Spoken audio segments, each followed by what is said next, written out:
Welcome back to the show. My next guest is Kat Jane Shepherd, who's over in Perth. That's in Australia. Kat, welcome to the show. How are you? Good. I'm so excited to be here and being interviewed. Would you like to tell people who might be watching from overseas a little bit about Perth? Because it's probably not the most well-known city in Australia.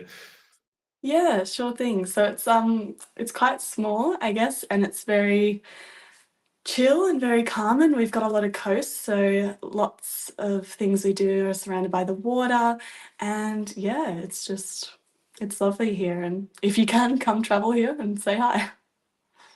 What if someone was traveling to Perth, let's say from overseas? I mean, I've been to Perth a couple of times now from Sydney, and I do love it. It's very laid back, and us Aussies already have, that reputation for being laid back. But what are the things that tourists must see in Perth? Must see. Well, definitely go to the coast. So there's this great cafe at Trig, and if you just walk along the coast, that's lovely. For sure, Fremantle.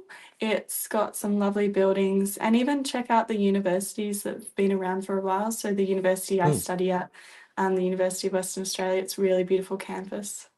Mm. Is it Hillary's Boat Harbour?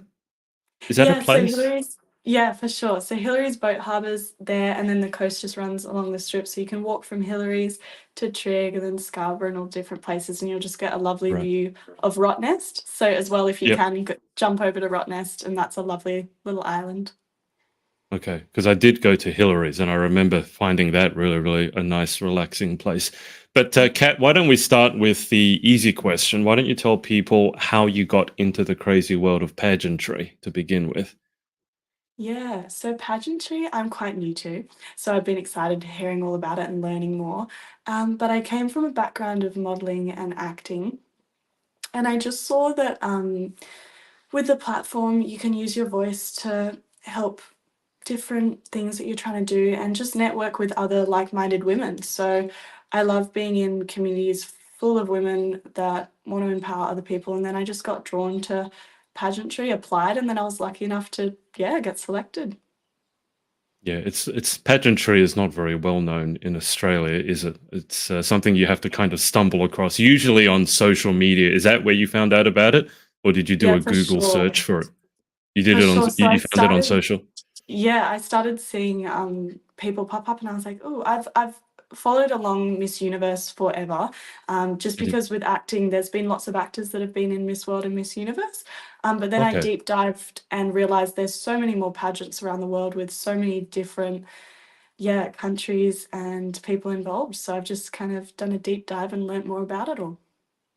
So let's dig into the acting because, as you mentioned, there's quite a few well-known actors and actresses, well, actresses that I'm thinking of who got their start or had a sort of a big boost in pageantry. I mean, the one that comes immediately to mind is Wonder Woman, so Gal Gadot or Gal Gadot. Yeah, Um, yeah.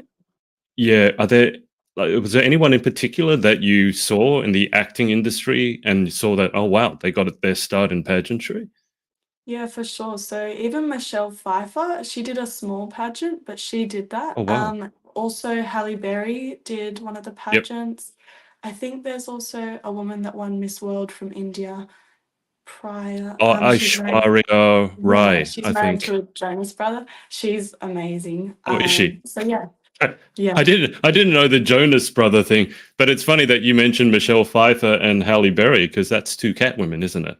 yeah, yeah, exactly. That's kind of cool. They So all will went we on to be be seeing superheroes. now? I know that you like cosplay, so will we be seeing you in a Catwoman outfit anytime soon? I would love to do Catwoman. I just have to make sure, yeah, some people get in line. I like doing group ones, so I'll see if I can get Right. a Poison Ivy and other people to join. Okay. Now we got a bunch of people tuned in. Guys, if you're watching, do put your questions in the comments. So Lottie, I can see your question there and I'll circle around to it in a minute. But I just want to dig into the acting, as I said.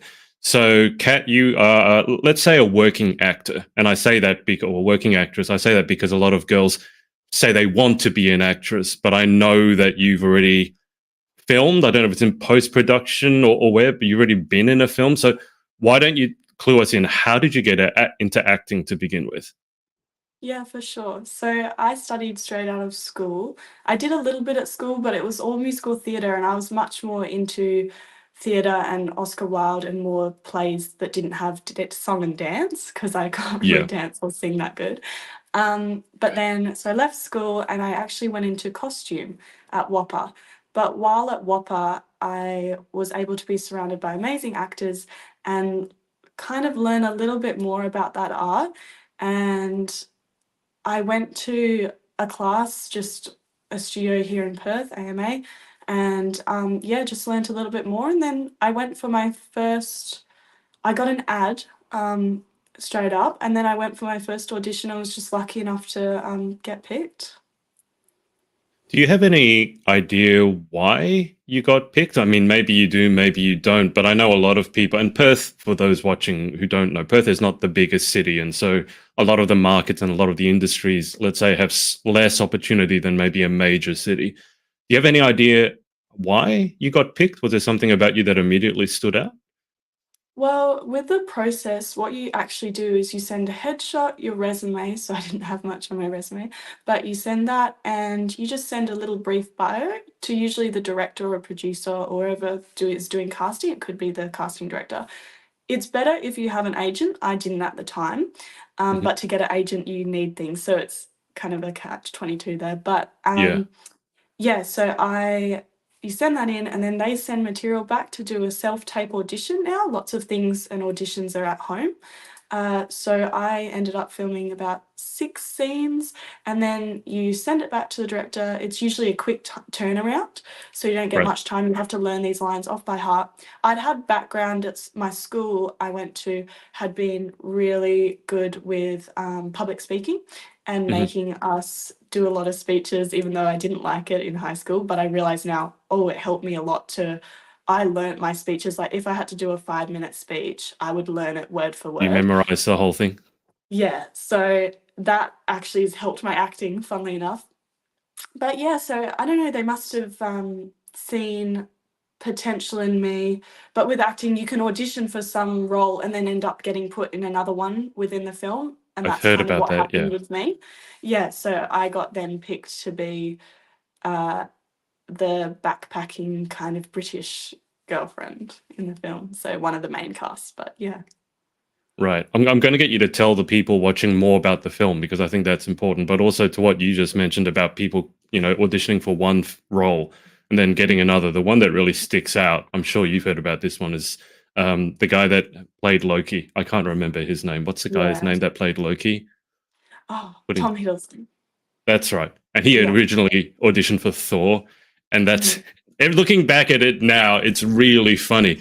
But tell people more about the film that you were starring in because that's exciting. Sure. So it's called Remotely Famous. It's an indie Australian feature film and it's directed by Brad Newland. And I just had a wonderful cast and crew. And yeah, it turns out that the man within the film, one of the men actors, he was an owner of a casting agency Mhm. and Beach, so his partner.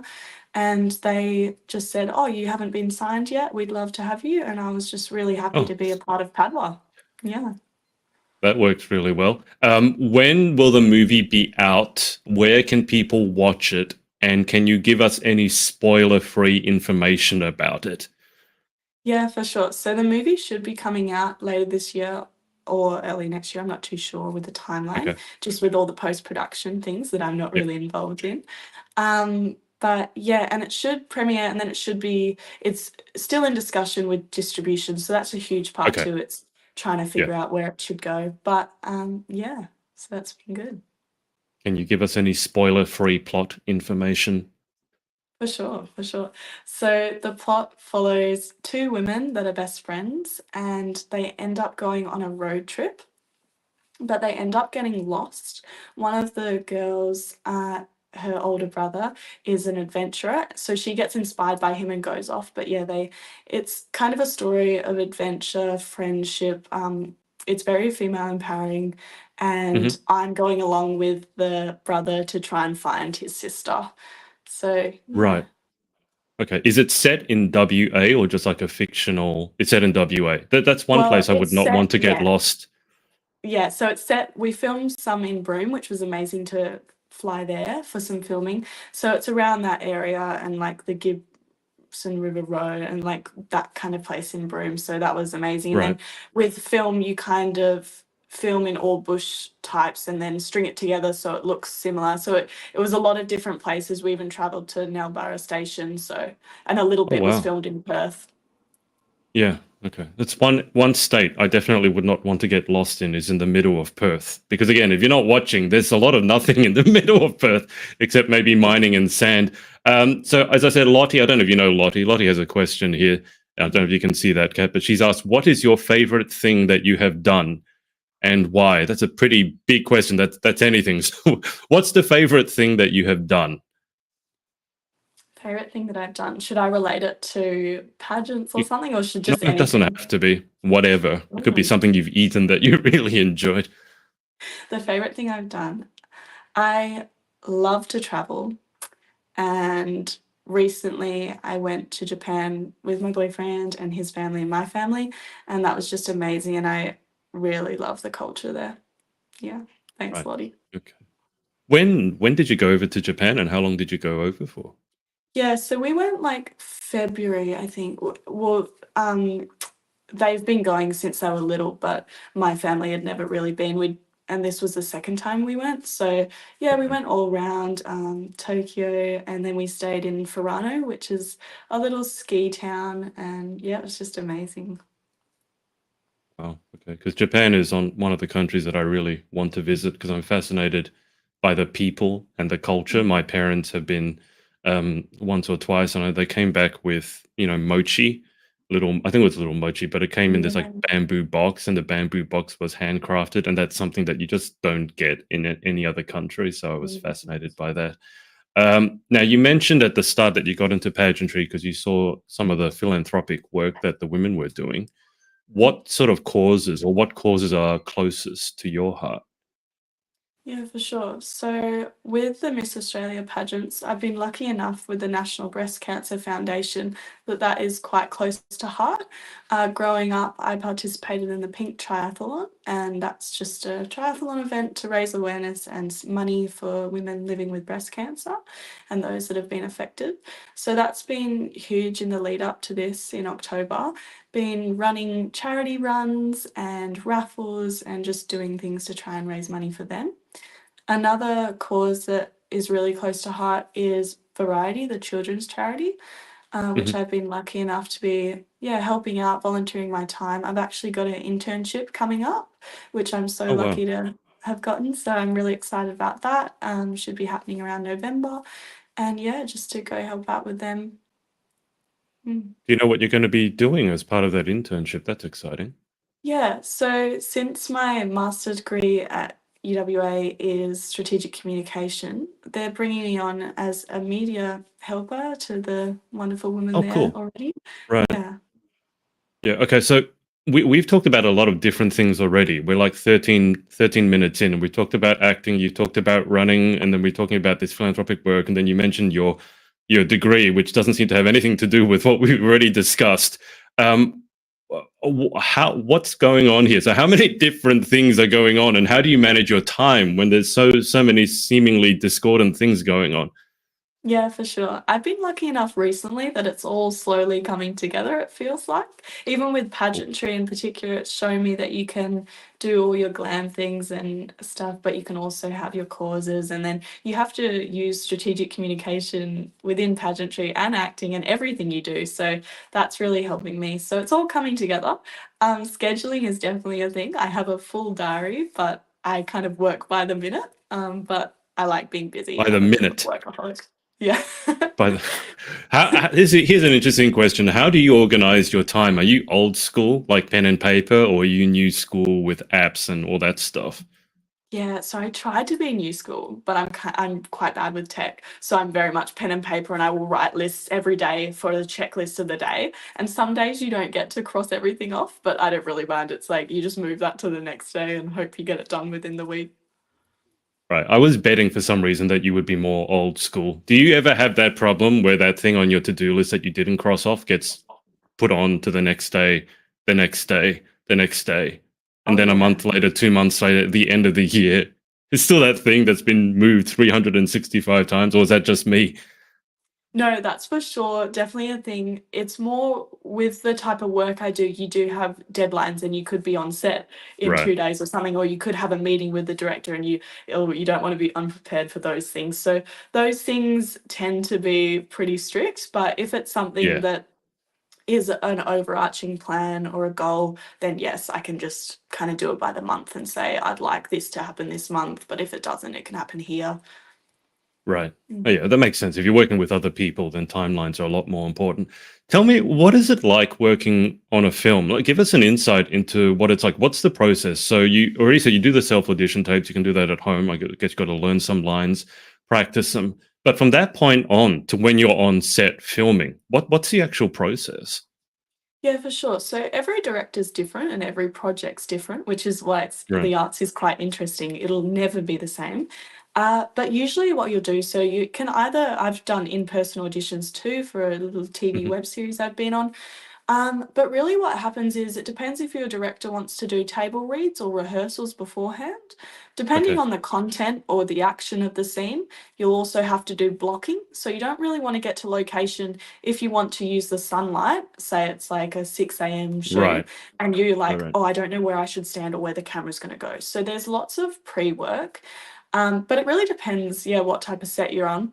Whereas other sets that are big and you're not the main lead, or you just get there at this time, they tell you what to do and they shuffle you around. So yeah, it Right. depends. But then yeah, once you're on set, so say the night before, if you're on location, the night before they'll do a run through of what we're filming the next day, try and pick out the scenes that we might have missed. Then Yeah. you'll get a schedule and you'll have a time call. So you'll have to have your, depending on the budget and whether or not they have a makeup and hair team or a costume team, you'd have to go and get your makeup, hair, and costume done all prior, or you're doing that yourself in your room. Right. And Yeah. then you yeah, and then you head out to set. It's whether or not it's walking distance or you get your team to drive. They sometimes have designated drivers called the assistant directors, and there can be quite a few of them. I've had both sides. So I've been a costume designer on set and I've been an actor on set, and that is very different roles. So costumes Mm. designer, you're kind of there while the actors are there and long past the actors are there because you're prepping the Yeah. clothes, you're washing them, whereas the actor, it's been quite nice just getting on set and then leaving when you're done. But yeah. Yeah, I was in a relationship with someone who was a costumier, and I can tell you it was thankless work. She ended up basically getting arthritis at under the age of 30 because she was having to. She worked on like Doctor Who. She was in Wales, and she was having to put like nails, trying to sew through leather and things like Yeah. that, and corsets. And it's not easy to do, and it's just like such tiring work, and it's probably not the best paid in the world compared to what the actor takes home. But how here's something I'm fascinated by as someone who has no acting chops whatsoever. So I imagine that you get a script and you read it and you see, okay, this is my character. What is the process for bringing that character to life? Because I hear so many actors. I'm fascinated by good actors, and you'll hear each one of them has a different process. One thing I know about, for example, method acting, that's probably the most well known, is basically, I guess, you just become that character, and there's stories, famous stories of people who just become that character for the entire shoot. Even when they're not on set, they still stay in character. But what's your process for, not because it's not just memorizing lines, is it? Because that's Yeah. one part, of course. But what's your process? And I'm sure it's ongoing for bringing that character to life. Mm. Well, it's definitely the same thing where each project's different, and I take a different approach to each project. So I'm quite new to this, so I am still learning all the different Hmm. techniques. But what I've learnt in classes as well is when you get your script, what I like to do, the first step is figure out my objective within the scene. So when you get a script, I like to break down my character, who I am, what's my past. I like to give myself quite a bit of a past, collaborate with your fellow actors if you want. Some people don't mind Right. doing that. They like coming to set with just their idea and then you work with it. Um, Okay. but I like having a backstory. I like knowing why I'm there, what my motive is, what my objective is. So I write down in kind of bold letters at the top of the scene what my objective of this scene is. So if you've got a scene with another person, let's say I really want to get out of this situation. It's like, I want to leave. So it's a very Okay. simple thing, but then everything you say during that time should be with that directive. So you're not changing, because most people in Okay. Got it. Yeah. life have an objective of what they want in a given situation. Yeah. So yeah, I do that. And then I break down from my lessons with Ali Roberts Studio, they've been so helpful, but you break down your thoughts. So what your character's thinking when the other person's saying something. So I just do a little line off and I say, and it can just be quick words like why, or like, what do you mean? And it can be like what you're trying to think while they're saying this. And then depending on accent work, that's a whole nother thing. If your character has an accent or is from somewhere else, then Yeah.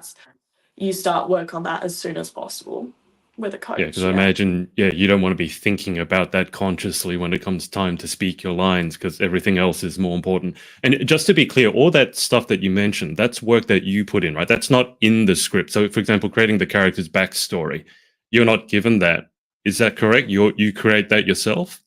Yeah, you can be. I mean, it's all dependent on the writer and also what the director wants. So Yeah, some directors are very much, this is what I want you to do, this is what her background is. They give you a lot of information, others won't. So I like to do my own, and then you run it past the director and be like, I think she's like this because of this. And someone will be like, great, or no, this is why. And so, yeah, it's a full collaboration process. And that's the same with costume. I mean, you want to be working with your costume designer quite a bit before too. And because it has an influence. People judge yeah, people yeah. on their costume. Yeah. Yeah, absolutely. I think that's one of the reasons that, well, I mean, fashion is a type of costume, and you do cosplay, so I don't need to understand that. That sort of, I think your favorite superhero Superman. I seem to remember seeing a post of you did a vintage. You did the Christopher Reeve, I think it was Superman. That's a very it's more than the costume, isn't it? It's a symbol, even down Yeah. to that big S. Now we've got a bunch of questions here. We've got 4 questions, which I'll take you through. But just before I get to those, have you given any thought to what your ideal role when you become a Hollywood famous and you're putting your star on the Walk of Fame? What would be your perfect role? Because you mentioned Oscar Wilde. That's pretty far removed, let's say, from the Marvel or the DC comic universe. So is it comedy? Is it romance? Like what would be your perfect kind of role to land? Yeah. So I like anything that fully transforms you with costume. So say Captain Jack Sparrow, Johnny Depp, or yeah, just anyone that really transforms Harley Quinn. So if I could play a really fun character or a different accent, I really love The Wolf of Wall Street, Margot Robbie did. So Mm, it's just loud, out there characters that yeah love to express themselves with outfits. That would be my I right. would love. Yeah. I mean, Harley Quinn is slightly psychotic. Would you be okay embodying that? She's not exactly a normal person. Yeah, I think I'd do that well. Okay, that might be too much information, but I'll Maybe, let you enjoy maybe. that when it comes around. Why don't we get to these questions? So, Kel has asked, What is the best thing that you have experienced during your preparation for the pageant? Yeah, thanks, Kel. I think my favorite thing and the best thing I've experienced is the connections with other women within the Mhm. pageants, particularly this Miss Australia pageants. They've been so welcoming and they've had a group chat, and even the girls are just commenting on everyone's social media. Yeah, It doesn't feel like a competition. It feels like we're there to support each other. So it's a lot less frightening to travel and meet them all because I know yeah. them and we've chatted. So that's what I've loved the most. Yeah, I have noticed that it does stand out quite a lot that a lot of the girls are commenting and it's all very supportive, and a lot of the time it's so excited to meet you, which I got to say you don't always get in pageantry, often but not always. So I'd certainly take that when I can get it. John here has asked, what is the best piece of costuming work you've ever participated in? Costuming work. That's interesting. I've got some really fun projects coming up, but I can't talk about them unfortunately. But Got an my NDA happening favorite, there. yeah, my favorite things I've done would have to be the fashion show in Sydney. I was asked to come and participate in with my wearable art pieces. So I love wearable art. Anything that's not really human form fitting, or something that's really out of this world. That's what I love doing. Mm. Okay, so as someone who has no artistic talent either, I have very few talents. When you say wearable art, what does that mean? Yeah, so if you think about the Met Gala Yep. and the pieces that are really out there, so say the sand dress that Tyler wore, or like the things Kim Kardashian wears, stuff that's just it looks like art, but you're the mannequin, really. So it Right. takes over a little bit. So I've had pieces that are like Marie Antoinette with splattered cake all over her, or I've done hot air balloons in the air. So it's making shapes Oh, and different objects. do I want to know how long it takes to make one single piece of art like that? Yeah, it can take a while depending on what understructure is too. Because I know for Yeah. my Marie Antoinette piece, that was we learnt that at WAAPA, and it was a lot of hand sewing and different things. But it takes months. Wow. Okay. I really hope you know exactly what you're going for before you start. You wouldn't want to be months in and then go, no, I got this wrong, or to lose your motivation. That would be a problem. Yeah, for sure. Cam here has asked, well, he has said you sound so busy. I agree. When you get time off, where is your go to place to escape and relax? That's so funny. That's my boyfriend, Cal. So I'll say I like to relax with him when we go, and we're both runners. So I actually find exercise, which is funny, but I find running and the gym relaxing, if that's Mm, weird. I no. enjoy that, and I love to write as well. So if I have a movie, a cup of tea, and I'm writing, I'm happy. Can I ask, is someone, again, I have no talent with running. I hate running. It's not nothing against exercise, but I just find running like really does my head in. My brain just can't deal with it. But do you prefer running outside, like on a track, or do you prefer running on a treadmill? Because I found those two to be completely different. Yeah, no, treadmill's terrible. I hate treadmill running. You do Okay, it thank if you you. have to, but yeah, no, definitely outside. Why does it feel so different? Like I can't the other thing is when I come off a treadmill or any of those sort of stationary things, I feel like I've gotten seasick because Yeah. your legs want to keep running, but you're standing still. What is it about treadmills that makes Mm. them so terrible? Yeah, well, it changes your gait as well, so you're not controlling the movement. So it's Right. kind of controlling you, and also you don't have any movement around you, so you can be fixed on, say, a picture in front of you, and then you get dizzy. Or a So yeah, screen. I've gotten dizzy before too. Yeah, I gotten dizzy and almost fallen off. There's a lot of videos Yeah, of people falling off treadmills, and it generally doesn't end well. I'm glad yeah. I'm not alone in that. I thought I was crazy. Lottie has asked another question. What does being a Miss Australia finalist mean to you? Thanks, Lottie. Being a Miss Australia Pageants national finalist means so much. It means so much. I'm just so excited to be in a group full of women that really want to make a difference.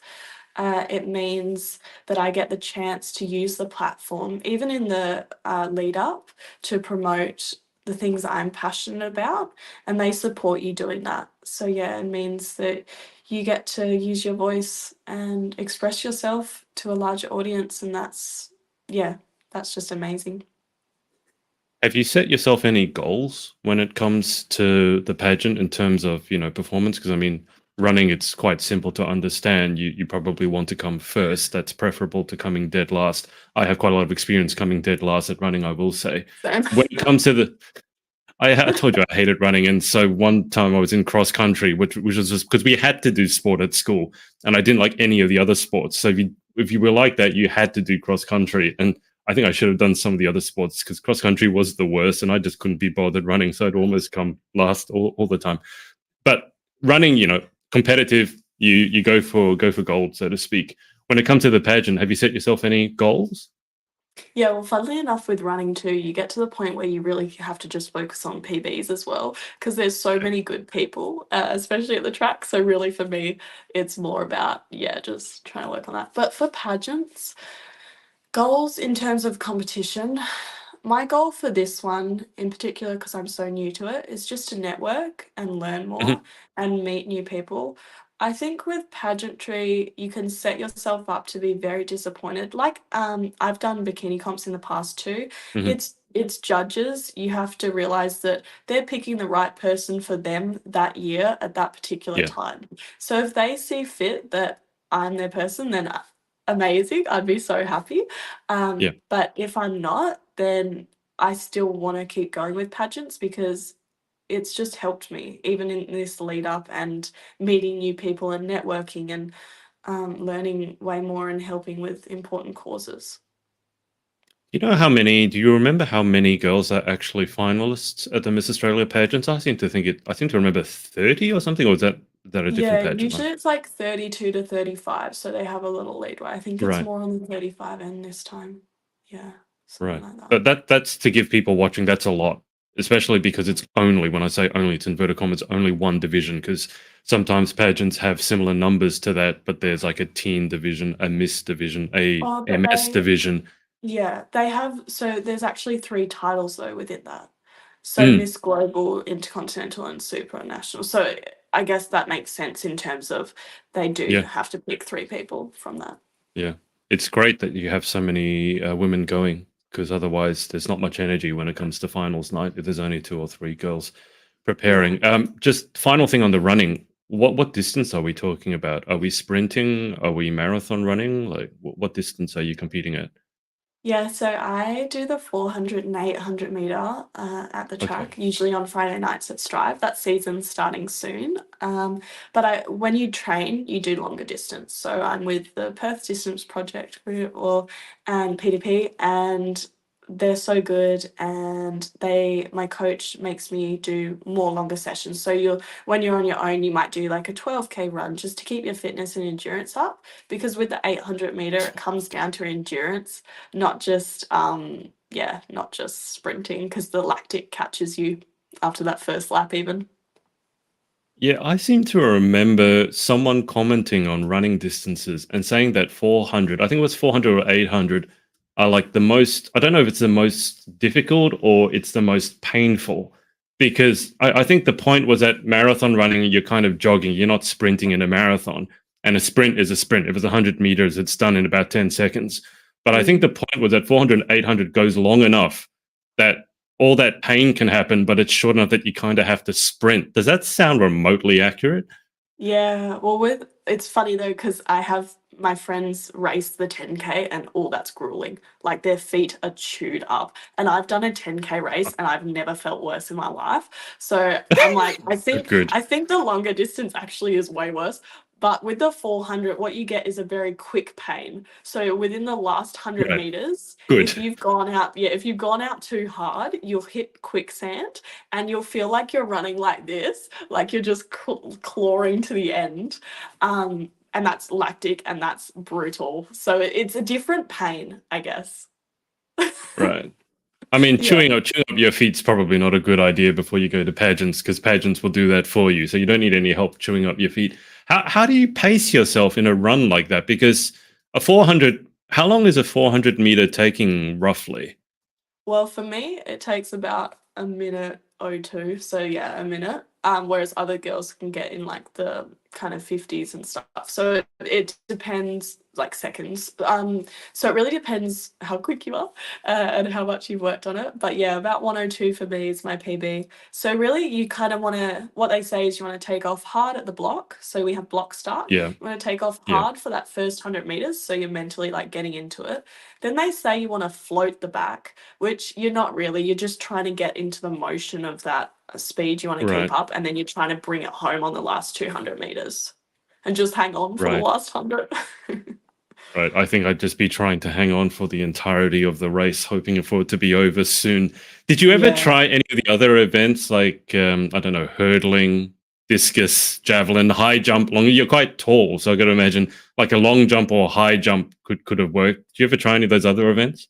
Yeah, so I grew up doing little athletics, so we did everything. Mm. So I'm very much a galloper though in hurdles, so I like just do a little gallop over it. I'm not very quick because I'm nervous of hurting myself, but I did do that. I Right. did lots of 1500s, lots of I've never tried steeple race. I've done discus, shot put, javelin.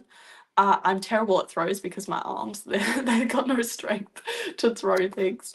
Right. Um, but I competed in long jump at uni games and I liked Yeah. long jump, but I ended up getting stress fractures in my shins just from the landing. I don't think I had very good technique overly, um, but I loved it. But yeah, I want to just focus on running now and sprinting. Yeah. You got stress fractures in your shins from long jump, but aren't you landing in a pit of sand?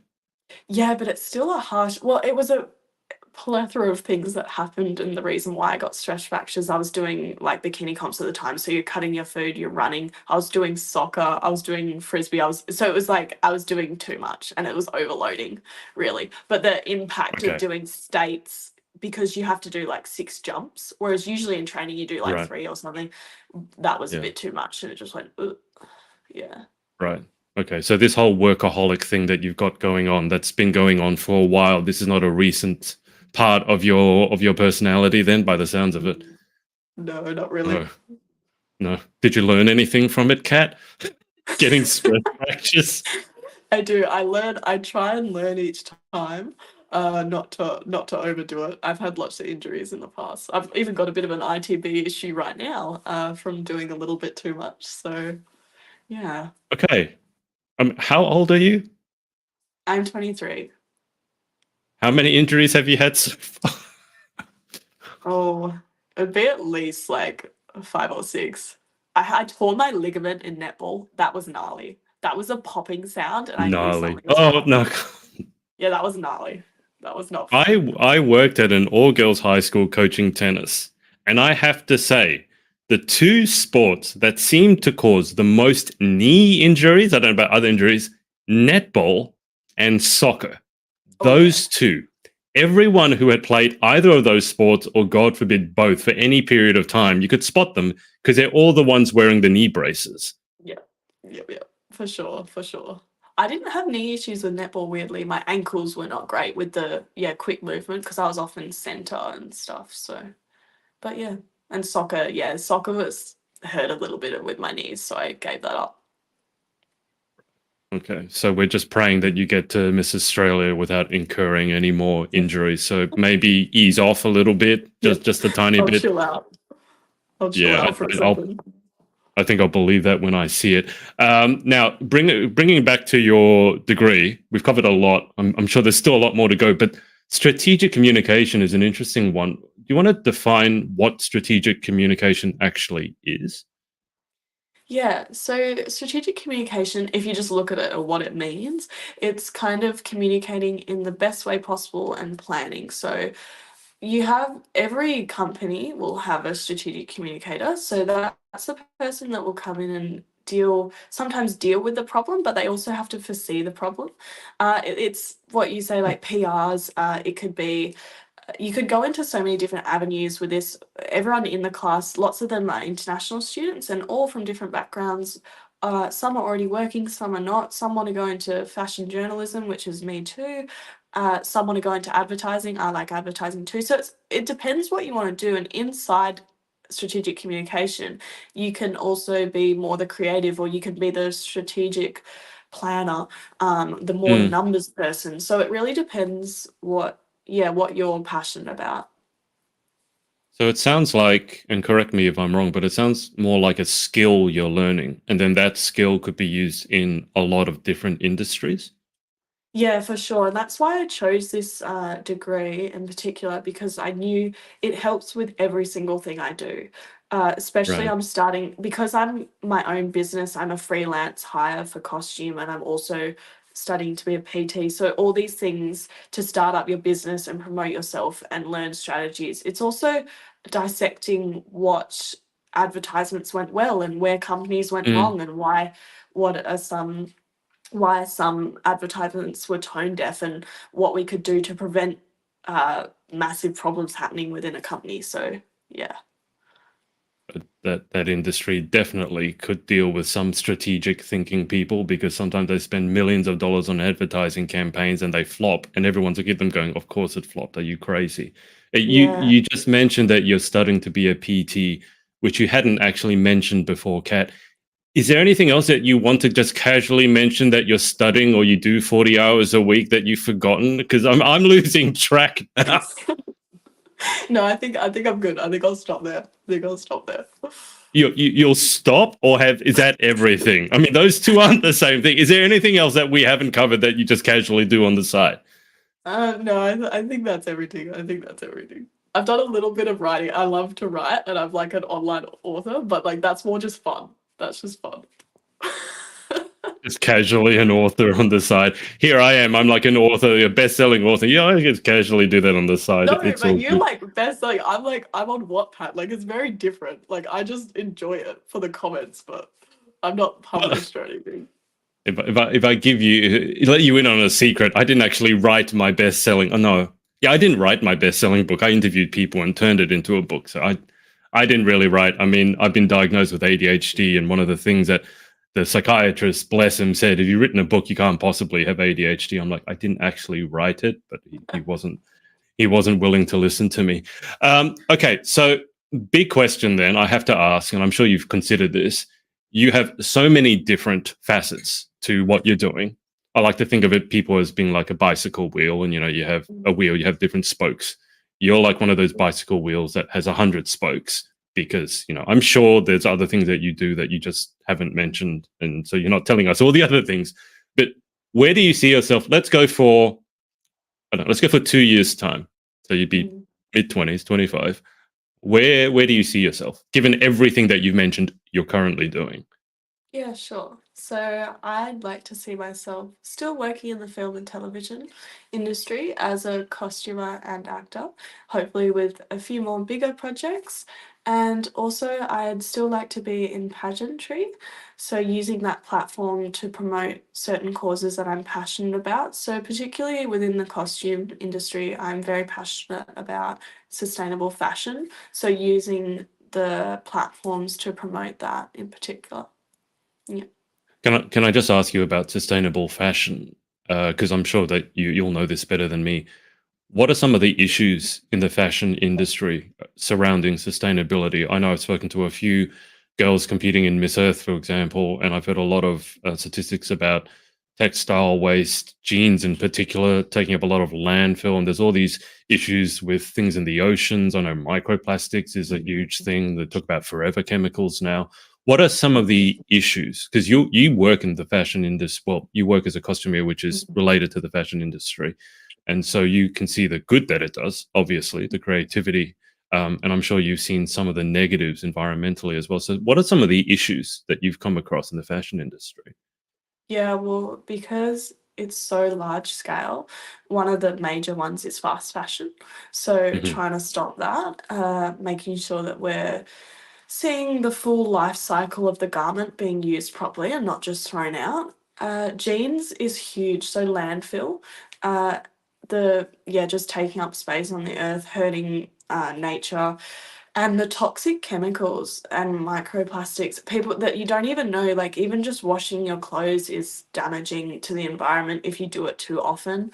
Right. Um, yeah, so there's so many different aspects that people don't even think about.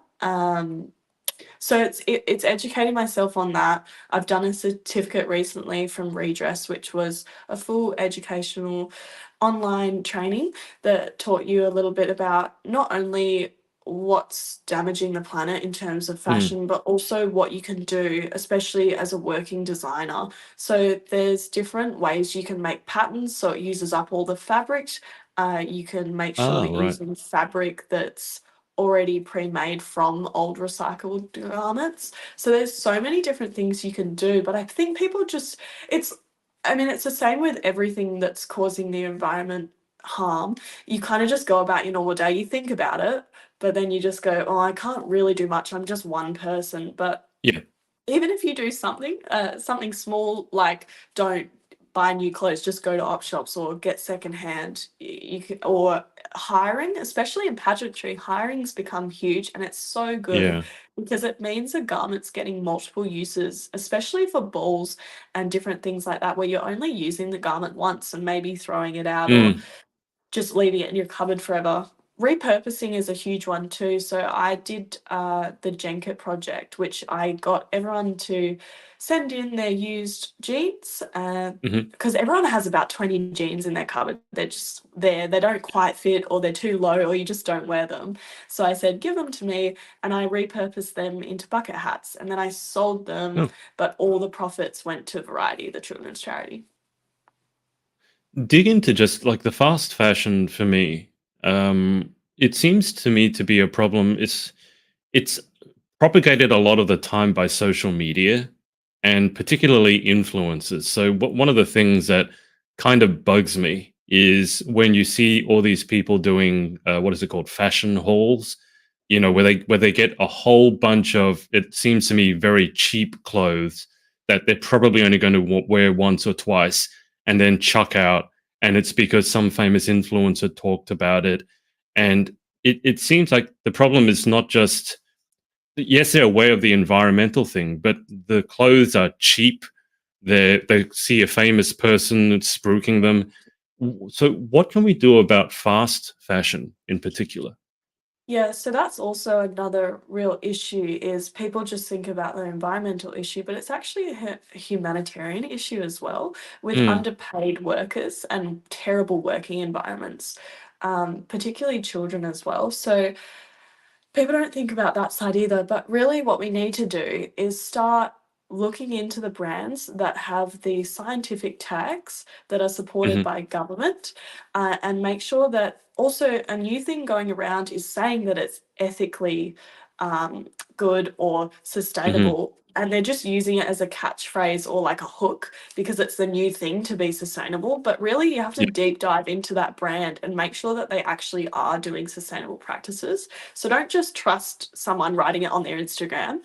Do a deep dive mm, into what they're doing, what their page supports, who their workers are, where their fabric's coming from, all those things before you buy from a label. I know it's hard, but and it's expensive. It is more expensive, but at least mm, you know that I don't know, it's just like at least you know that it's going to good and not you're not, yeah, adding yeah, to the yeah. problem. Yeah. I think from memory there was a site, and I mentioned this because, as you said, you have to sort of deep dive into a company before you know, because otherwise there's this whole thing with greenwashing, where they say the right things, but it's doing bad things behind the scenes.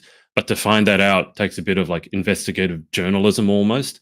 And I think Mhm. there are a couple of sites, and you guys watching at home, if you know, or Kat, if you know, there was a site that actually did a lot of the heavy lifting for you, and they would give, for example, a brand like Zara a rating. I only mentioned Zara because I think it got like a 0, or like the Mm. worst scoring. Not to throw Zara under the bus, but I don't think they were doing very well in this scoring. Because I think people would like to make ethical and conscious. No one wants to destroy the planet. Yeah. Let's be honest. But I think the difficulty for a lot of us is, here in Australia and around the world, things aren't getting cheaper, they're getting more expensive. And so when you got a choice between, I mean, I'll throw this back to you, Kat. Like if you got a fast fashion choice that's going to set you back $20 versus the, let's say, ethically sourced one or ethically created one that might be double the cost. Do you see, like, what's your solution to that problem? Because very often, as in with a lot of these issues, it's the poorer people who suffer the most. So what's the solution there? Yeah. For sure. The solution for that would be that you don't need to get everything new. In fact, I go to a lot of op shops, but also if you overindulge in op shops, that's also adding to the problem because then you're just buying way more clothes than you need. Yeah. So when you need, say, a pair of clothing, go to the op shop, check. They have amazing brands there. I've gotten designer dresses, like proper designer, even Versace, I've found things like that that you just go, no one even thinks of coming here. Um, Pretty much all my exercise tops, all my blazers, everything is op shop or hand me down from say my mum or family members. But yeah, so and that's also budget. So I've gotten, if I've had to do a photo shoot, I've gotten my ball gowns for $7 from the op shop, and then making sure, yeah, Seven. and make exactly, $7, or things are $2 that are popular It's cheaper brands. than my Yeah. socks. Yeah, exactly. And then not only that, you have to then make sure once it's in your cupboard that you're using that item again, or you're giving it to someone else to use. So it's not just you're not just filling up your house with Yeah. op shop clothes and adding to the problem or getting rid of them straight away, because then that's just Yeah. going to landfill as well. Yeah. Okay. Can you share some of your fave op shops, or is that a closely hidden, closely guarded secret? Um, Fave op shops. I know there was one close to my uni. I'm so bad with directions. I'm not too sure.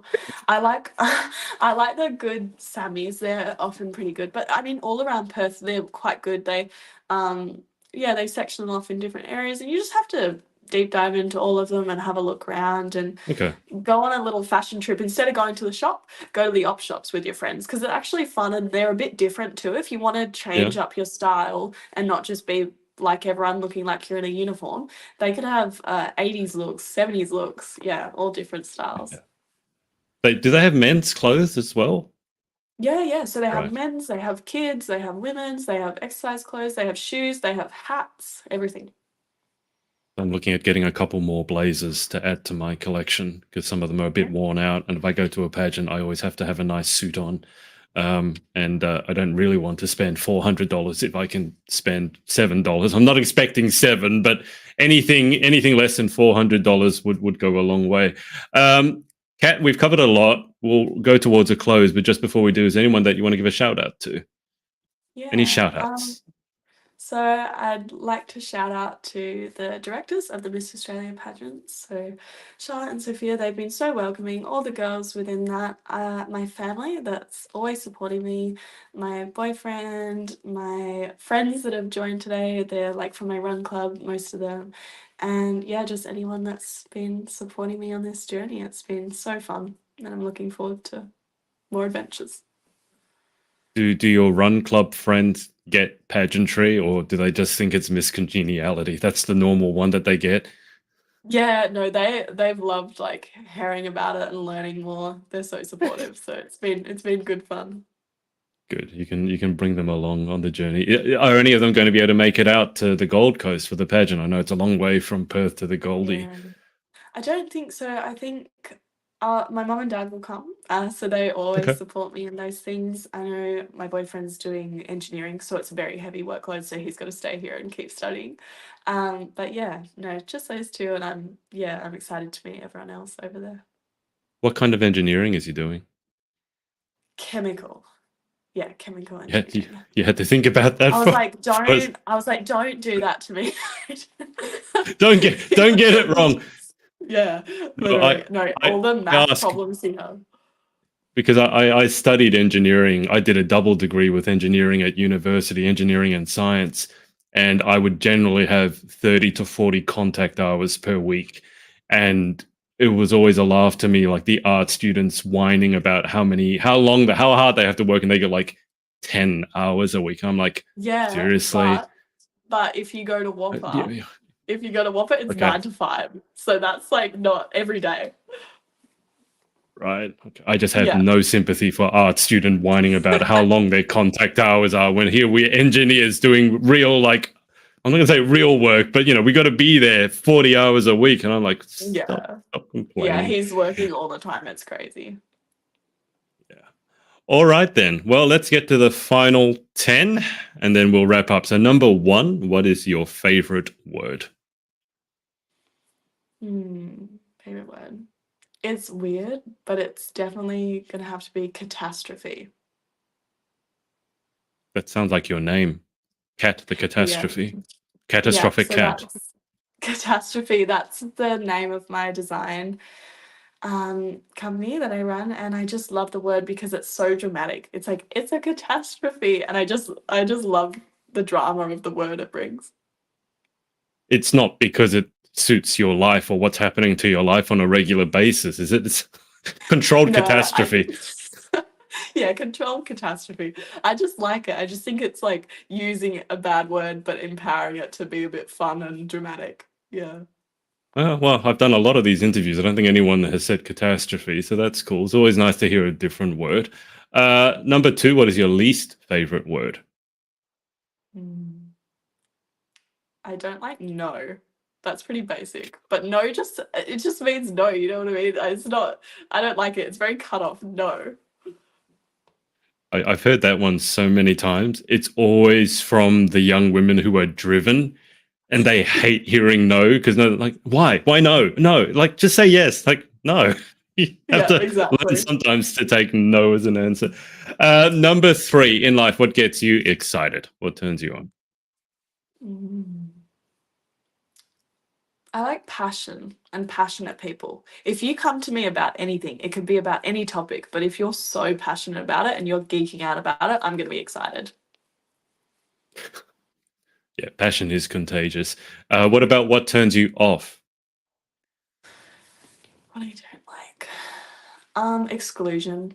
I just don't understand why you'd ever want to make someone feel not welcome. Yeah.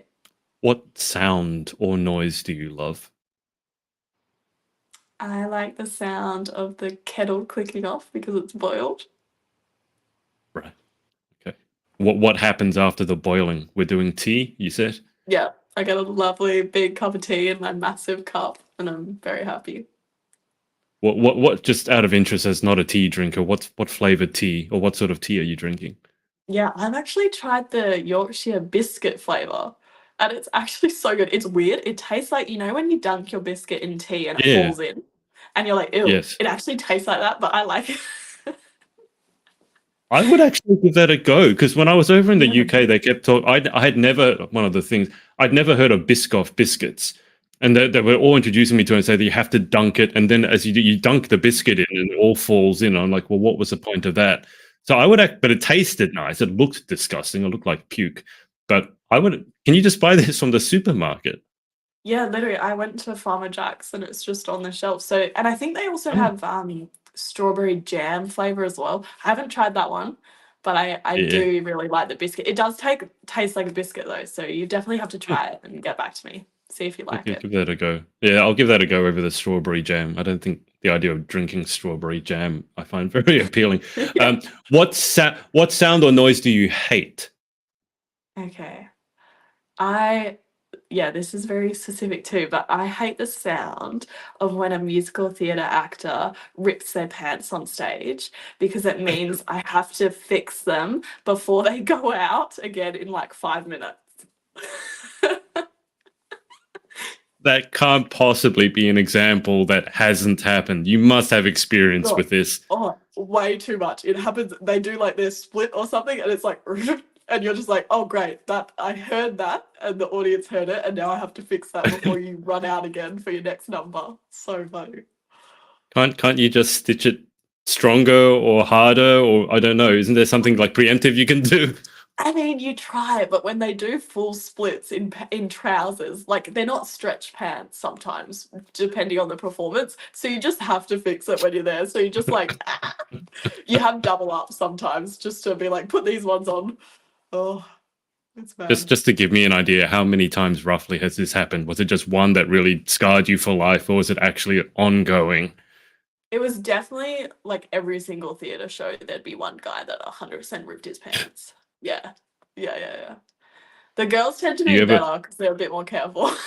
Do you ever pull the guys aside and go, can we just go a bit less overboard with the splits, or maybe, lose a bit of weight or something? I don't know. Do you ever No, have that? no, it's never weight wise. It's always them just hitting that high kick. But no, they've got to do it. I mean, it's our fault. We just got to fix it. They hit an awesome kick. But yeah, it's just funny. Sounds like there might be a market for tight pants for men that don't tear when you do the splits. I don't know how big a market that would be. That's the first. Okay, number 7. If you could have any one superpower, what would you pick and why? Okay, I've answered this one before with super strength, Okay. but I've changed my mind. I've changed my mind. Okay. I think it would be healing because, and just everyone. Like if I could just heal animals, people, yeah, it would be awesome. It's like someone's sick and you're just like, well, you're not now. I'd Hmm, like that. okay. What job would you most like to attempt? Mm. Being a celebrity stylist would be interesting just because they have the platform where you could use them to support sustainable fashion if they're for that as well. So you could show that celebrities can wear sustainable fashion and look fashionable, because most people that wear sustainable fashion in the past think it has to be all frumpy and weirdly shaped, Yeah, but it yeah. doesn't. It doesn't. One of my good friends actually is a celebrity stylist. She actually dressed like a member of the royal family over in the UK. Wow, So that's amazing. yeah, she does tell kind of cool stories, but I don't know anything about the royal family, so it goes completely Yeah. over my head. What job would you not like to attempt? Hmm. I wouldn't like to be a driving instructor You have because to I'd be a bit detail nervous. why. Well, I'd just be a little bit nervous, and I wouldn't want to overreact, but I definitely would. Because they have to Is be it like so calm in terrible situations, and I'd like other people driving, it makes me nervous. I have to trust the person I'm in the car with, otherwise, I get way too nervous. My knuckles will be like gripping. okay? So have you seen those videos where they have a young woman who's pretending to be a learning driver and she's actually like a professional drifter? And this unsuspecting driving instructor gets in, and you're supposed to be doing 20, and she floors it and takes off and is doing these donuts, and you see his face and he's screaming and holding on for dear life. And then she tells him, and sometimes they're not really happy. Like sometimes they have full on rage because I find those hilarious. So you don't want that happening to you. No, no thanks. No thanks. It could make for good Um, content on your YouTube channel. You need stuff for your yeah, YouTube channel. That could make that is a good true. video. Yeah. Entertaining, All but at right. my own cost. That's the best kind of entertaining when we laugh at ourselves. Final question. If heaven exists, what would you like to hear God say when you arrive at the pearly gates? Hmm. I know what I wouldn't want them to say, You which came would be to the like wrong place. downstairs that way. But I guess I'm very much into family history, and I do a lot of research into my ancestors, and I'd love for them, she or him, to say, would you like to meet all your family? Like that you haven't been able to meet. That'd be awesome. Just out of interest, where did you manage to trace your genealogy back to? Like how far back are we talking? Um, I've done a lot of research into great grandparents, but I've also Hmm. got heaps of articles on the people that were involved in wars. I know I've got a lot of different cultures within my background. So I've got like Yeah. German, Chinese, English, Irish. So I just love learning about how they all got here, and yeah, they all Mm. have quite, because they were quite larger than life figures, lots of them were in the newspapers, particularly the Oh, Chinese ancestors, because they were so harshly criticised within oh, Western Australia at the time. So it was, yeah, it's been interesting learning about it. wow. That'd be cool. I never would have guessed Chinese just from looking at you. I mean, the I German I know. can see. Mm, Tall and blonde, like, yeah, German or Irish, but the Chinese is a bit of a mm, surprise, but that's cool. yeah, yeah. All right, Kat. Well, we've ticked over an hour. I think we might leave it there. Thank you so much for coming on, and obviously, best of luck at the pageant. When is the pageant, by the way? Yeah, so it's in early October, so we kind of go away for a week, so I'll be leaving on the 8th and getting back on the 14th. Wow. Okay. Well, best of luck. Thanks to everyone for watching, and we will speak to you next time.